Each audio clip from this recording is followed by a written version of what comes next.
열왕기상 4장 우리 1절에서 마지막 34절까지 우리 구약 316쪽에 있습니다. 우리 같이 한번 교독으로 읽을게요. 전체 한번 읽겠습니다. 읽으실 때 솔로몬이 이제 내각 체계를 다 조직을 지금 갖추고 있는 상황이거든요. 그래서 그것을 생각하시면서 조금 어려운 이름도 나오고 하지만 그걸 생각하시고 한번 읽어보시면 좋을 것 같습니다. 1절 제가 읽습니다. 솔로몬 왕이 온 이스라엘의 왕이 되었고 그의 신하들은 이러하니라. 사독의 아들 아사리야는 제사장이요 시사의 아들 엘리호렉과 아히야는 서기관이요 아힐룻의 아들 여호사밧은 사관이요 여호야다의 아들 브나야는 군사령관이요 사독과 아비아달은 제사장, 나단의 아들 아사리야는 지방관장의 두령이요 나단의 아들 사붓은 제사장이니 왕의 벗이요 아이살은 국내 대신이요 압다의 아들 아도니람은 노동감독관이더라. 솔로몬이 또 온 이스라엘에 12지방 관장을 두매 그 사람들이 왕과 왕실을 위하여 양식을 공급하되 각기 1년에 한 달씩 양식을 공급하였으니 그들의 이름은 이러하니라. 에브라임 산지에는 벤후리요 마가스와 사알빈과 벳세메스와 엘론벳 하난에는 벤데겔이요 아브롯본에는 베네셋이니 소고와 헤베론 땅을 그가 나밧돌 높은 땅 온 지방에는 벤 아비나답이니 그는 솔로몬의 딸 다밧을 아내로 삼았으며 다낙과 무깃도와 이스라엘 아래 사르단가에 있는 베스안 온 땅은 아힐룻의 아들 바하나가 맡았으니 베스안에서부터 아벨모홀라에 이르고 용르암 바깥까지 미쳤으며 길르앗 라못에는 벤게벨이니 그는 길르앗에 있는 므낫세의 아들 야일의 모든 마을을 주관하였고 또 바산 아르곱 땅의 성벽과 높이장 있는 60개의 큰 성읍을 주관하였으며 마하나임에는 이또의 아들 아히나답이요 납달리에는 아히마스이니 그는 솔로몬의 딸 바스맛을 아내로 삼았으며 아셀과 아롯에는 후세의 아들 바하나요 이사갈에는 바루아의 아들 여호사밧이요 베냐민에는 엘라의 아들 시므이 아모리 사람의 왕 시혼과 바산왕 옥의 나라 길르앗 땅에는 우리의 아들 게벨이니 그 땅에서는 그 한 사람만 지방 관장이 되었더라. 유다와 이스라엘의 인구가 바닷가의 모래같이 많게 되매 먹고 마시며 즐거워하였어.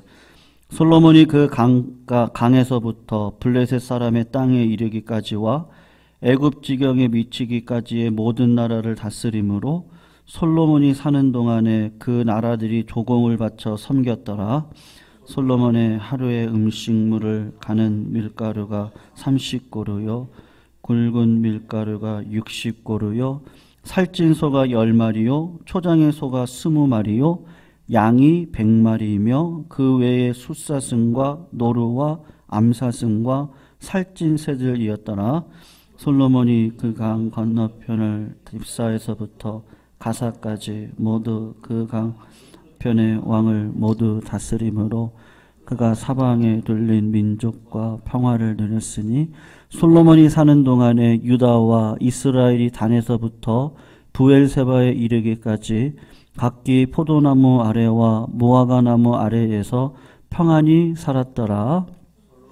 병거의 말 외양간이 4만이요 마병이 12,000명이며 그 지방 관장들은 각각 자기가 맡은 달에 솔로몬 왕과 왕의 상에 참여하는 모든 자를 위하여 먹을 것을 공급하여 부족함이 없게 하였으며 또 그들이 각기 직무를 따라 말과 준마에게 먹일 보리와 꼴을 그 말들이 있는 곳을 왔더라. 하나님이 솔로몬에게 지혜와 총명을 심히 많이 주시고 또 넓은 마음을 주시되 바닷가의 모래같이 하시니 솔로몬의 지혜가 동쪽 모든 사람의 지혜와 애굽의 모든 지혜보다 뛰어난지라. 그는 모든 사람보다 지혜로워서 예스라 사람 에단과 마올의 아들 헤만과 갈골과 다르다보다 나음으로 그의 이름이 사방 모든 나라에 들렸더라. 그가 잠언 3000가지를 말하였고 그의 노래는 1005편이며 그가 또 초목에 대하여 말하되 레바논의 백향목으로부터 담에 나는 우슬초까지 하고 그가 또 짐승과 새와 기어다니는 것과 물고기에 대하여 말한지다 같이 있습니다. 사람들이 솔로몬의 지혜를 들으러 왔으니 이는 그의 지혜의 소문을 들은 천하 모든 왕들이 보낸 자들이더라. 아멘. 여러분 오늘 지난 수요일날에는 듣는 마음, 레부쇼메이 우리 솔로몬이 지혜를 구했던 그 지혜가 듣는 마음이었다라는 것을 살펴보았고, 오늘은 설교 제목을 넓은 마음, 오늘 본문 29절에 보시면 넓은 마음을 주셔서 다 넉넉히 담았다, 그런 이야기가 나오는데요. 오늘 이 넓은 마음에 대해서 우리가 말씀의 은혜를 나눴으면 좋겠습니다. 오늘 본문은 기드온 산당에서 1000번제를 드리고 꿈에서 하나님이 나타나셔서 솔로몬에게 네가 무엇을 원하느냐 그랬더니 듣는 마음을 주세요.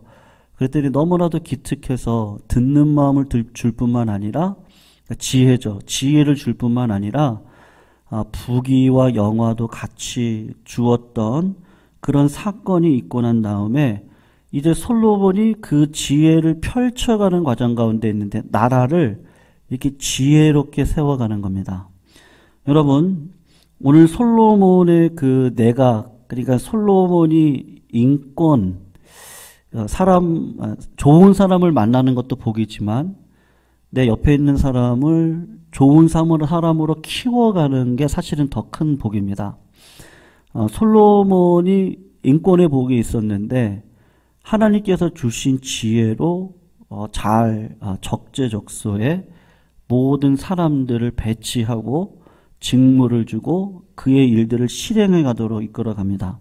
그래서 오늘 본문 명단을 보시면 두 가지 특징이 있는데, 첫 번째로는 아버지 다윗 시대의 중요한 직책을 감당했던 분들 중에 정말로 이렇게 믿음으로 살아왔던 그런 분들은 그대로 중용을 하면서 어떤 일까지 하냐면 그의 자손들을 중용을 합니다. 그렇게 해서 나라의 뿌리를 일단은 든든히 세워가는 것이죠. 오늘 본문에 보면 대제사장 아사리야라는 사람이 나오는데 다윗을 섬겼던 그 사독의 손자입니다. 그리고 서기관 엘리호렙 아히야는 다윗 시대 때 서기관이었던 시사의 아들이거든요. 그러니까 그 아들과 손자를 중용을 하는 겁니다. 그리고 다윗 시대 시위대 장관이었던 브나야는 솔로몬 시대 때 와서는 그의 충성을 보고 그의 믿음을 보고 전 군대를 통솔하는 자로 세웠습니다.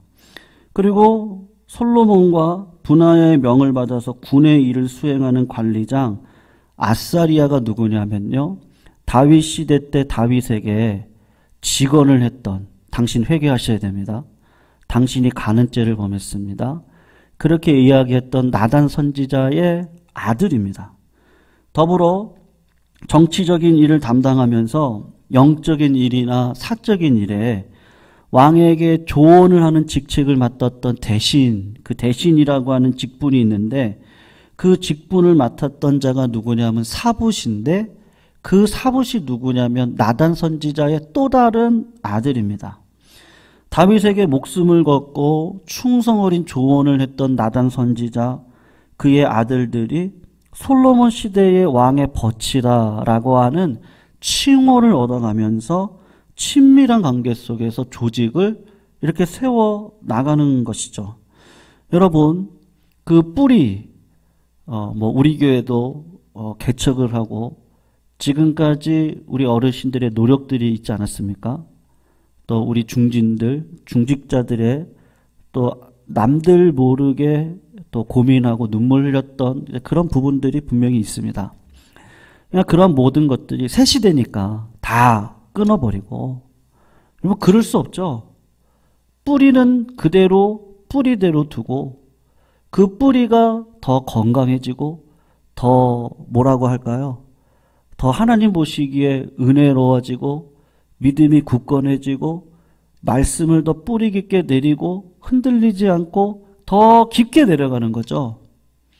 그러니까 하나님께서 기존에 헌신했던 사람들을 뿌리로 더 깊게 내려가도록 그런 지혜를 솔로몬에게 주셔서, 여러분 개혁하는 자의 단점이 제가 뭐라 그랬죠?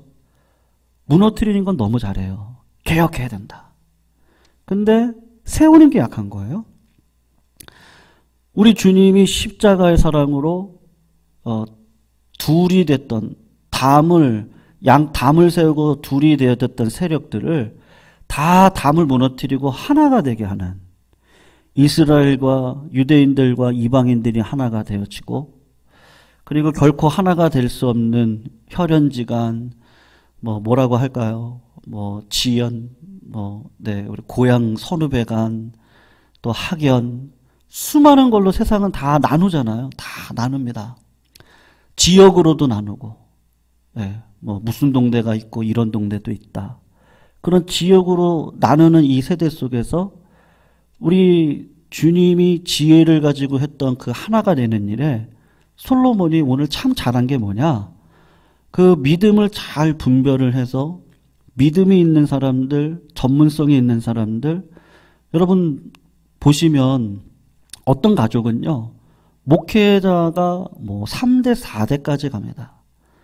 근데 처음부터 쉬웠겠습니까? 1대가 가장 어렵죠. 1대는 어떻게 이렇게 비빌 언덕이 없잖아요. 비빌 언덕이 없다 보니까 환난도 많고 고난도 많고, 환난과 고난이 많은 가운데서 수많은 연단을 1대 때 많이 겪더라고요. 부모님들을 봐도 그래요. 참 진짜 고생만 하세요. 보면은 지금도 그냥 편하게 사실 수 있는데, 제가 볼 땐 그냥 고생하시면서 그냥 그것이 복으로 알고 살아가세요. 믿음으로 사는 거. 그렇게 살아가시죠. 근데 2대 때가 되면 어떻죠? 부모님을 통해서 부모님의 그 신앙이 성숙한 신앙은 아니거든요. 어떻게 보면 아직은 이렇게 양육이나 훈련이라든지 그냥 혼자 막 이러고 왔기 때문에 어떤 체계는 분명히 없습니다. 근데 2대 때가 되면 그러한 체계가 갖춰지기 시작을 하고, 갖춰진 체계 속에서 3대, 4대로 넘어가면 그 가정의 고유한 신앙의 문화가 든든하게 생깁니다. 그러니까 목사 가정에 보면 목사가 또 나와요. 학자의 가정에 보면 학자가 나옵니다. 참 신기하죠. 축구 집안에 축구 스타가 나옵니다. 차범근 하면 아들 누구예요? 네? 차두리요. 맞아요. 차두리. 차범근의 차두리. 정치 집안도 조지고 부시고 그랬다 해서 조지 부시 대통령. 그 조지 부시 대통령의 또 아들이 또 대통령을 한단 말이죠. 케네디가 가문도 그랬고, 그러니까 이걸 무시할 수는 없는 거라고 저는 생각을 합니다. 그러니까 그런 가족의 세대 속에서 또 전문성과 믿음을 가지고 나단 선지자의 자손들이니까 얼마나 믿을만 했겠습니까? 아버지의 그 꼿꼿함이라고 할까요? 여러분, 왕 앞에 직언을 한다는 건 정말 쉬운 일이 아닙니다. 왜냐하면 내가 죽을 수 있는 일인데, 하나님의 계명을 따라 직언을 했던 나단 선지자의 그 영적 기계를 자손들이 배우고 거기다가 실력까지 갖췄다고 한다면 솔로몬은 당연히 함께 가는 것이 맞겠죠. 여러분, 그렇지만 솔로몬이 무조건 옛것만 딱 끌어안은 것은 아닙니다. 강력한 중앙집권 체계를 갖추기 위해서 새로운 조직을 신설하기도 하는데, 유능한 새로운 인재들을 이렇게 등용을 합니다. 예를 들면 오늘 본문에 아히살이라고 하는 국내 대신이 나오는데, 다윗 시대 때는 없었던 직분인데요. 사실은 솔로몬 시대가 되면서 풍족해지다 보니까는 그 나라의 살림살이를 대신해 줄 사람이 필요한 거예요. 그래서 아히살이라고 하는 대신을 세우게 됩니다. 그것뿐만이 아니죠. 오늘 본문 7절을 한번 우리 같이 한번 읽어볼까요? 7절. 우리 같이 7절 한번 읽어볼게요. 시작. 솔로몬이 또 온 이스라엘에 12지방 관장을 두매 그 사람들이 왕과 왕실을 위하여 양식을 공급하되 각기 1년에 한 달씩 양식을 공급했다. 여러분, 솔로몬이 전국을 지금 어떤 체계로 세웁니까? 12개의 행정구역으로 나누고, 왜냐하면 혼자 통치할 수 없잖아요. 나라가 커지면 반드시 그 대리권을 주게 됩니다. 그리고 8절부터 19절까지를 보면 그들의 이름이 기록되어져 있는데, 한마디로 이야기하면 도지사급의 직급을 가지고 있는 사람들인데, 이 사람들을 통해서 세금을 원활하게 징수를 하고 왕실을 튼튼히 만들기 위해서 지금 조직을 세웠는데, 12행정구역을 어떻게 하냐면 12지파 구역에 제한받지 않아요. 그러니까는 실용적으로 지역적인 형편을 안배해서 구역을 분할해가지고 세금을 징수하니까 백성들에게 불만이 없었던 겁니다. 그렇다고 12지파가 차지한 지역과 완전히 다른 건 아닌데 색깔만 살짝 바꾼 거예요. 12지파의 그 분할된 땅을 그대로 유지하는 것 같은데 그것에 위배가 되지 않으면서 새로운 구역으로 편성을 하는 거죠. 예를 들면 이름을 바꾸는 거라고 저는 생각을 해요. 우리 교회도 이제 앞으로 전도회를 중심으로 소그룹으로 이렇게 모이려고 합니다. 그러면 전도회의 어떤 모임이 사라지는 겁니까? 그렇지 않아요. 근데 우리 한국교회가 전도회가 참 좋았던 기능이었습니다. 전도회별로 회장을 세우고 부회장, 총무, 회계, 서기. 그래서 제가 이전에 섬겼던 교회는 전통적인 교회라서 전도회가 지금까지 잘 되거든요. 주보 딱 만들어서 한 달에 한 번 딱 모입니다. 모여가지고 전도회가 해야 될 사업에 대해서 쭉 1년부터 1월달부터 12월달까지 계획을 쭉 짜죠. 그리고 전도회잖아요. 한마디로 전도회니까 여전도회가 바자회를 하던 그 외에 여러 가지 일들이 있겠죠.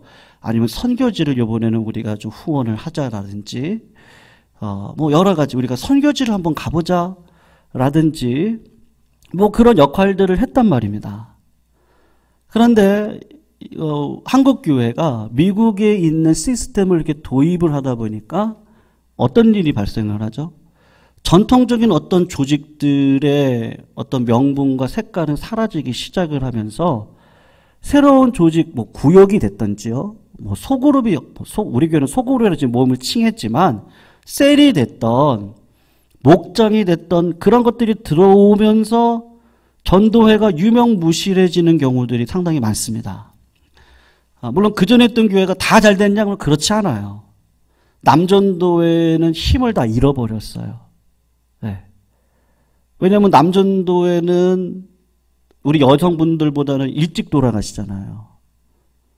그러니까 남자분들이 많이 있지 않고 여성분들은 나이가 오래 사시는 분들이 더 많으시니까 1여 전도에 2여 전도에 진짜 많으세요. 그래가지고 제가 한 번은 너무 1여 전도회가 많으니까 그룹을 세 그룹으로 나눴습니다. 한 번 모이면 막 80명, 100명 이렇게 모이는데 모여가지고 논의도 안 되고 이런 생각 저런 생각 막 이야기를 하니까 중재를 제가 부목이었으니까 부목사로 가서 중재를 좀 하라고 그래가지고 다 중재를 하고 누가 좋겠어요? 여러분 한 사람 한 사람 다 만나가지고 네 누구는 친하고 누구는 안 친하고 막 다 그렇잖아요. 그거 다 계산을 다 해서 다 짜놔도 나중에 보면 또 왜 이렇게 짰냐고 막 그런단 말이죠. 그런 일도 막 있었단 말입니다. 근데 어찌됐던 네, 소그룹처럼 어르신들이 갈 수 있을까 하면 그렇진 않아요. 그러니까 할 수 있는 방법이 뭐냐? 제가 가서 예배 드려주면서 어떻게 하든지 신앙을 붙들고 갈 수 있도록, 그리고 생각하지 못했던 부분들을 깨우쳐 주기 위해서 제가 이제 가서 다 이렇게 조정을 다 했단 말입니다. 우리 교회도 여러분 이제 전도회에 대한 어떤 부담감이 저에게도 있는데, 사실은, 뭐 이게 뭐라고 해야 될까요? 활동력이라든지 이런 모든 것들이 이제는 좀 많이 색깔이 바랬다. 이런 생각들이 많이 들어요. 그래서, 그러면 전도회가 없어지느냐? 뭐 그렇진 않거든요.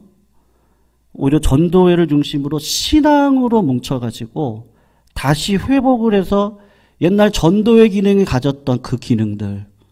야, 우리가 교회를 위해서 어떻게 할까? 와, 우리 뭐 다른 교회는 선교도 한다는데 우리는 어떤 선교를 할까?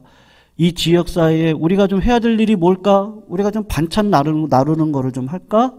아니면 어려우신 분들이 있으면 옷까지 좀 가져와가지고 그거 좀 해가지고 싸서 좀 할까? 뭐 여러 가지 사역들이 얼마나 많아요. 뭐 그렇게 하면 얼마나 교회가 행복하겠습니까? 그러니까는 목회자인 저로서는 큰 진짜 그림을 가지고요. 지금은 그렇게 할 수 없어요. 그러니까는 큰 그림을 갖고 상황 속에서 성령이 주신 진짜 오래 참는 게 필요하더라고요. 뭐 당장 뭐 이렇게 한다.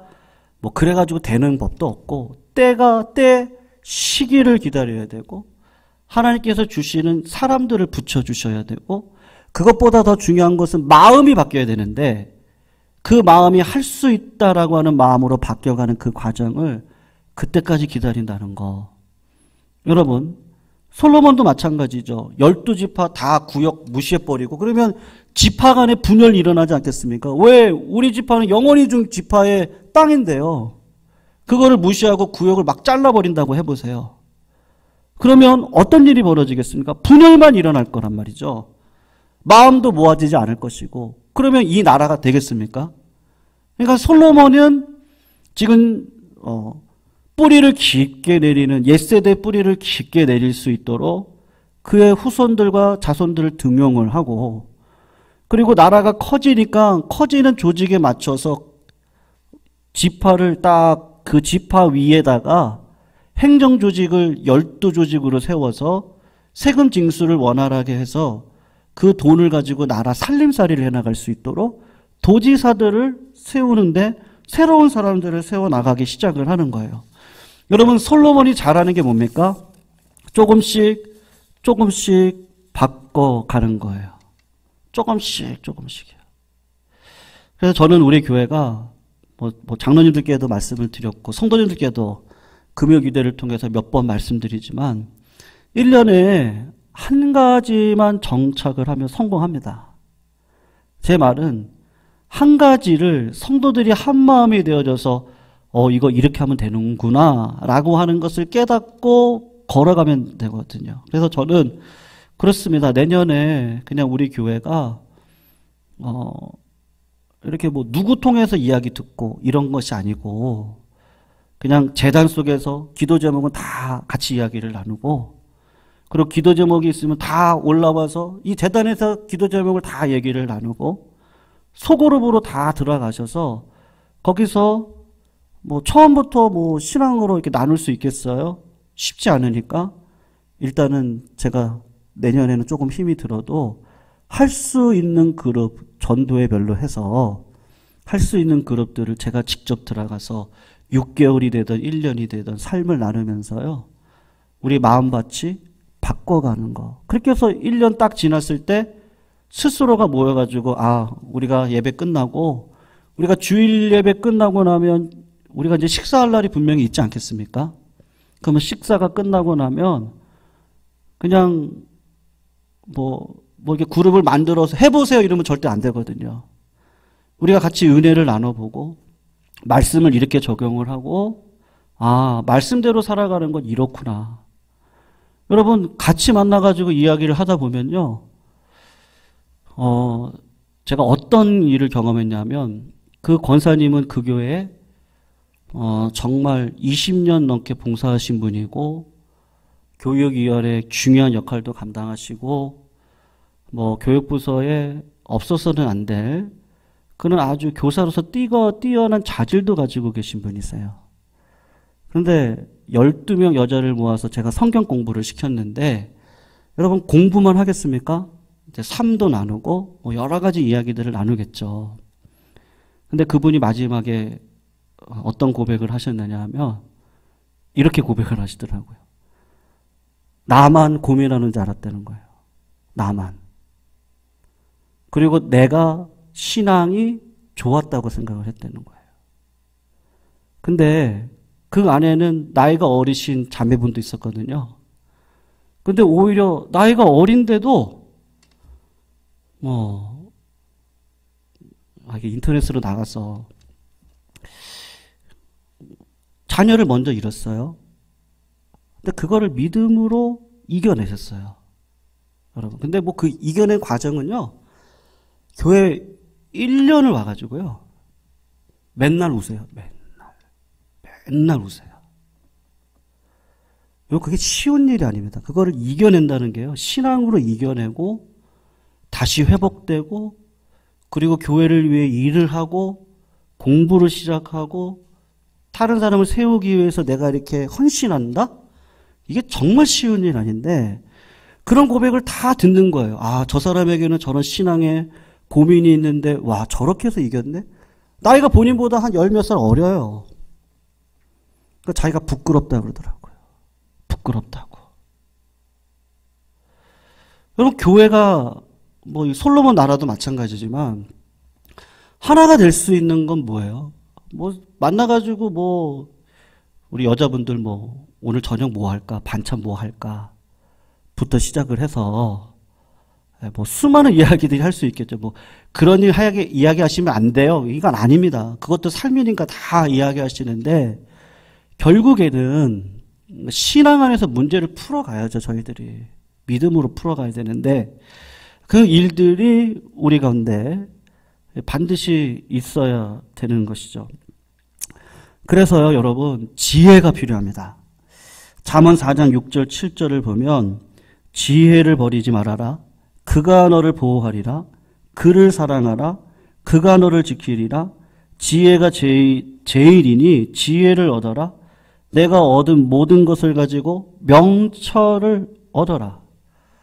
여러분, 솔로몬이 천천히, 하지만 뿌리가 되는 부분들은 뿌리가 될 수 있도록, 더 깊게 내릴 수 있도록 격려해드리고, 나라가 커지니까 조직을 새롭게 할 때 새로운 사람들이 필요하니까 새로운 사람들을 등용하게 하는데, 어떤 그림에다가 새로운 사람을 집어넣습니까? 12지파에 분할된 그 자리에다가 서서히 다 집어넣어가지고 하나가 돼서 나라가 갈 수 있도록 하는 거죠.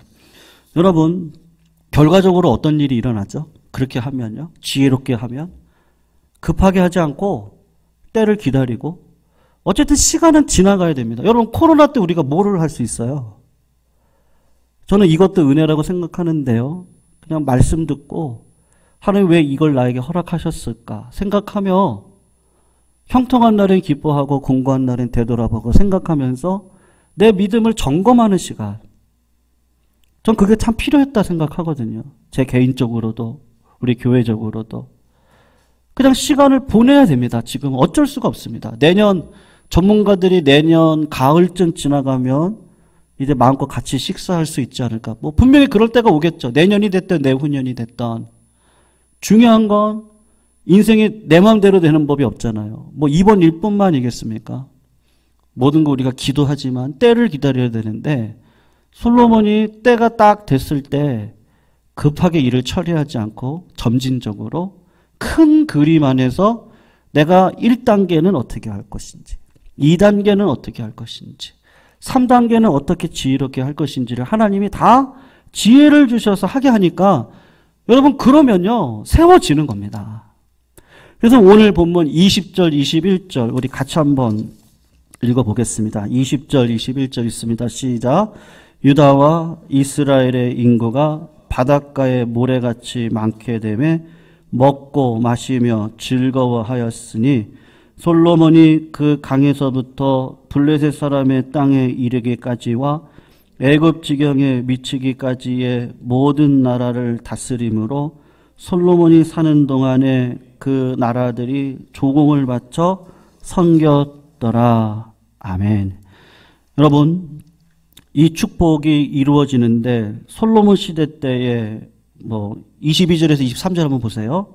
솔로몬의 하루 음식물이 나오는데요, 가는 밀가루가 30고루, 굵은 밀가루가 60고루, 살찐 소 10마리, 초장의 소 20마리, 양이 100마리, 그 외에 숫사슴, 노루, 암사슴, 살찐 새. 여러분, 소 30마리로 몇 명이 먹는지 아세요? 양이 100마리입니다. 이걸 계산을 하면 몇 명이 먹냐? 왕궁에 있는 사람들 14,000명이 먹습니다. 거기다가 뭐가 있어요? 숫사슴, 노루, 암사슴, 살찐 새들. 이건 하루 양식인데 그러면 2만 명이 왕궁에서 지금 먹고 있다는 얘기거든요. 풍성함과 부요함이 대단했다. 그리고 여러분 그 땅의 은금이 흔했어요. 백향목이 너무 흔했어요. 그리고 지경이 넓어졌는데 이거는 아브라함에게 주셨던 약속이거든요.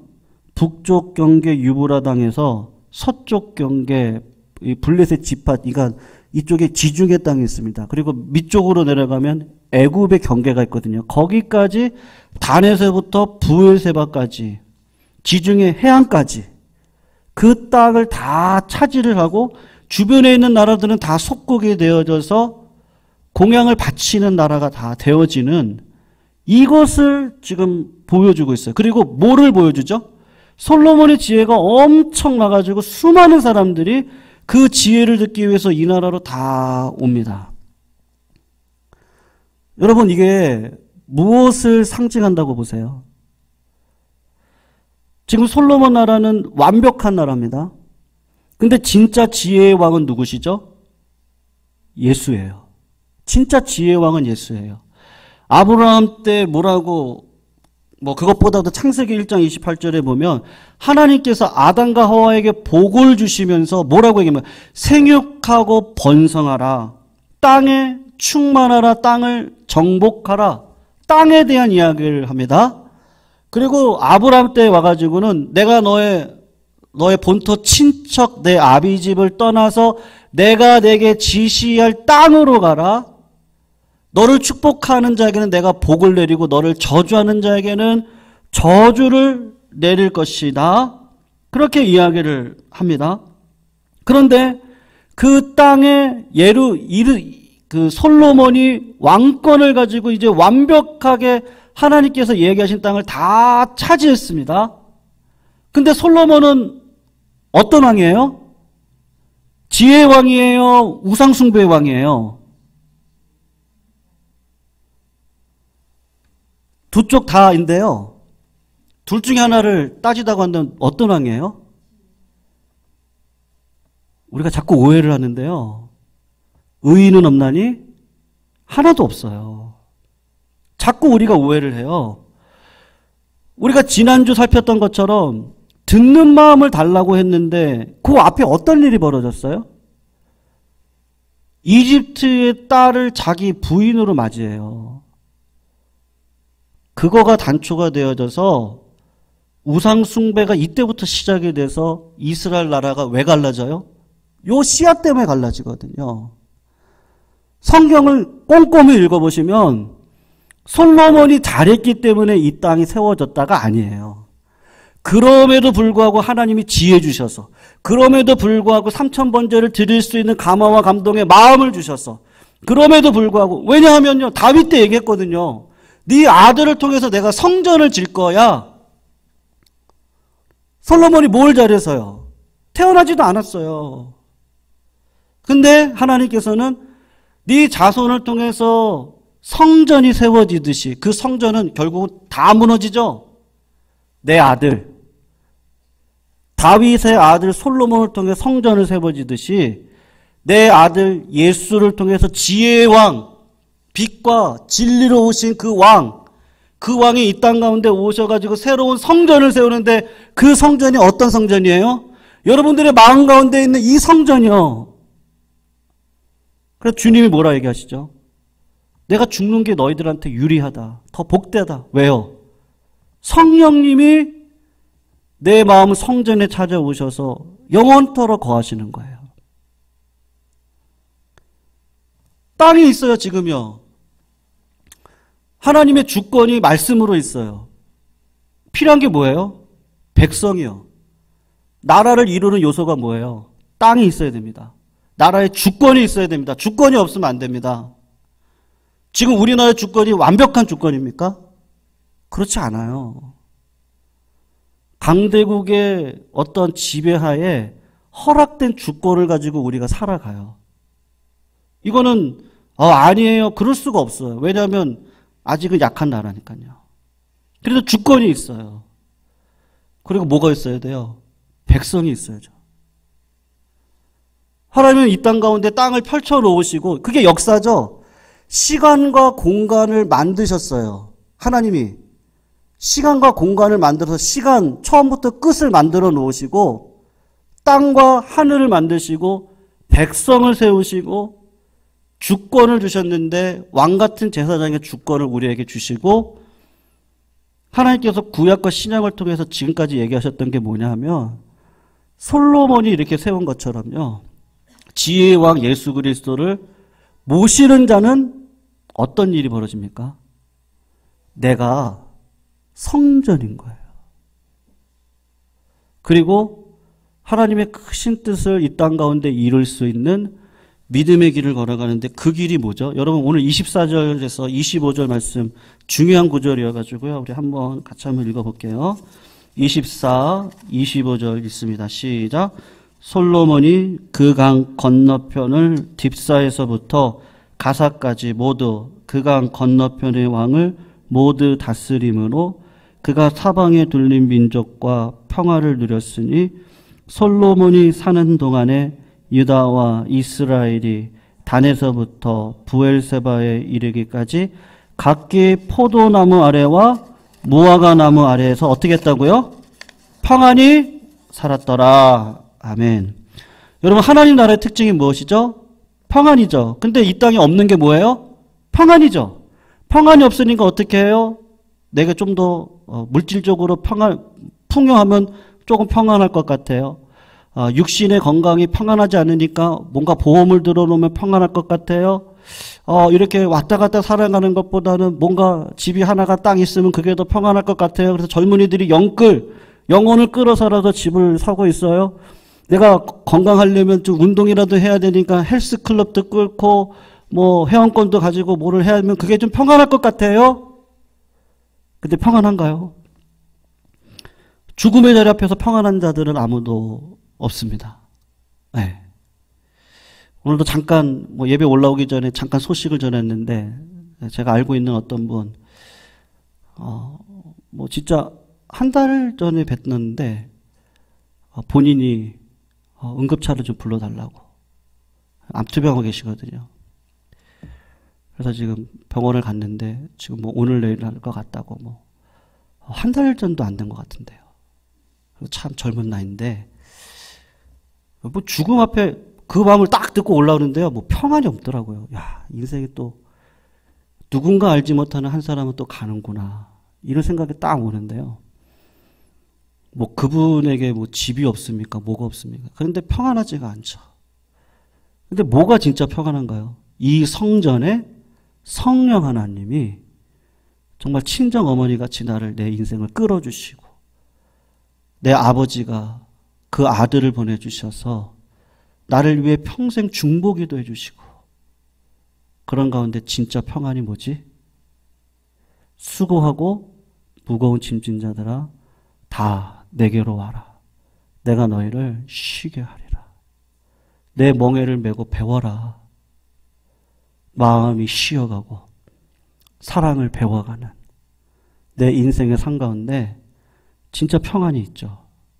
왜냐하면 죽음을 이기실 수 있는 분은 예수 그리스도밖에 없는데, 그분이 오늘도 나와 함께 하신다는 증거로 성령을 주셔서 오늘 살게 하시는데, 그것만큼 기쁜 일이 어디 있겠습니까? 여러분, 이 이스라엘 나라는요, 솔로몬의 죄와 이스라엘의 죄로 인해서 역사 속에 사라지고, 나라는 두동강이 났고, 그 나라의 땅을 빼앗겼다가 억지로 그 땅을 지금도 소유하고 있는 것처럼 보이는데, 그 땅은 여전히 분쟁의 땅으로 있습니다. 저 중동 땅이요.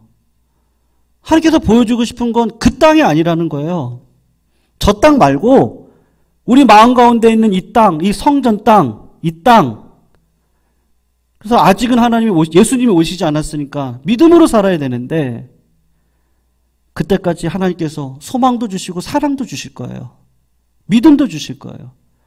근데 하나님의 땅에 가면 뭐만 있어요? 나를 하나님의 은혜로 나를 붙들어 주신 그 사랑. 그 사랑만 붙들고 살아가겠죠. 근데 지금은 너무 혼탁한 세상이니까 믿음도 주시고 소원도 주시고 소망도 주셔서 자꾸 소원하는 마음을 갖고 기도하게 하시고 살아가도록 하시는 거예요. 여러분, 그러므로요, 우리들의 삶 속에 어떤 환경 속에 있든지 간에 이렇게 청승맞게 이렇게 우냐, 이런 얘기 있죠. 우리 어르신들. 그러니까 너무 막 울거나 울지 말란 얘기가 아닙니다. 원망하지 말란 얘기고. 자연스럽게 나와요, 그건요, 우리에게. 이 감정은 중립이라서요, 자연스럽게 나옵니다. 그런데 그것을 자꾸 말씀과 기도로 꺾어버리시고, 그리고 내 안에 있는 성령께서 오늘 분명히 이야기하시거든요. 그분의 뜻이 무엇인지를 깨닫고 대장부처럼, 솔로몬이 대장부처럼 네가, 다윗이 얘기하잖아, 솔로몬에게. 너 대장부처럼 힘써야 된다. 왜냐면 나라 세우는 게 만만치 않거든요. 원망하고 불평하고 운다고 해결되는 게 아닙니다. 울어도 안 되고 믿으면 되겠네. 네. 하나님께서 그런 나라를 세워가도록 우리를 오늘도 불러주셨습니다. 그런 믿음 안에 살아가실 수 있도록 오늘도 하나님의 은혜만 붙드시기를 주의 이름으로 축원합니다.